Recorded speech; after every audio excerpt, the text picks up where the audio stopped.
In the year 2023, the situation in Gaza took a dramatic turn. Israeli tanks laid siege to the Indonesian hospital in northern Gaza.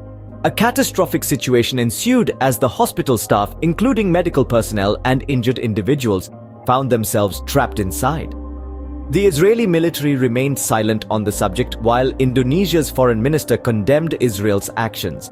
As the days turned into weeks, the crisis escalated. Hospitals across northern Gaza experienced a collapse of services due to airstrikes, lack of supplies, and fuel shortages. The death toll in Gaza from Israeli attacks climbed to over 13,000, with thousands being children. In October of the same year, the war in Gaza revived memories of the Sabra and Shatila massacre in Lebanon. Back in 1982, an Israel-backed militia had killed thousands of Muslim Lebanese and Palestinian civilians. The residents of Sabra and Shatila saw the violence in Gaza as even worse, with over 5,700 Palestinians killed in just 18 days of bombing.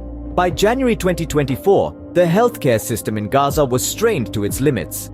Young doctors like Musa al-Buhaisi recounted their experiences working amidst war and conflict. They faced the challenges of treating severely wounded patients, including children, with limited resources and under constant bombardment. Fast forward to today, Israeli forces have besieged 2 more Gaza hospitals, pinning down medical teams under heavy gunfire.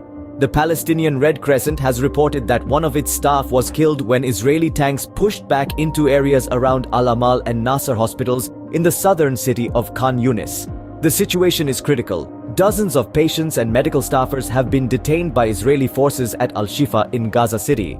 Meanwhile, in Rafah, Gaza's southernmost town on the Egyptian border, an Israeli airstrike on a house killed 7 people. The death toll continues to rise, with at least 32,226 Palestinians having been killed and 74,518 injured since October 7th. United Nations Chief Antonio Guterres has urged Israel to remove obstacles and choke points to relief. He repeated his call for an immediate humanitarian ceasefire to alleviate the plight of the Palestinian children, women, and men struggling to survive the nightmare in Gaza. This is not a call to arms but a plea for peace. It is a cry for humanity and a demand for justice. We need to raise our voices. We need to tell their stories. We need to stand with Gaza, not as bystanders, but as witnesses to their struggle, because no one should have to live in fear. No one should have to die in a war they did not choose. It's time to act. Learn more about the situation in Gaza. Raise awareness. Demand accountability. Stand with Gaza.